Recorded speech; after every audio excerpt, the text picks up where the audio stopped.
يا زينب النجري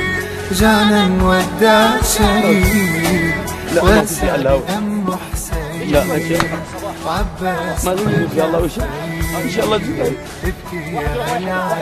هيدا استعجلوا لي اخوي استعجل اخوي ابو كرار باب كبير باب كبير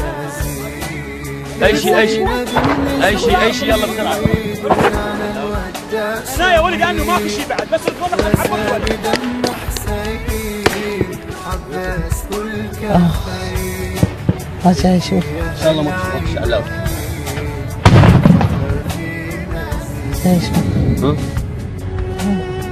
قول يا الله علاوي أشهد أن لا إله إلا الله علاوي أشهد أن محمدا رسول الله علاوي حبيبي عمرك طويل عمرك أشهد أن عليا ولي الله عمرك طويل علاوي حبيبي أشهد أن عليا ولي الله علاوي شغل علاوي يا الله ما عليك شيء والله حاضرتك الساعه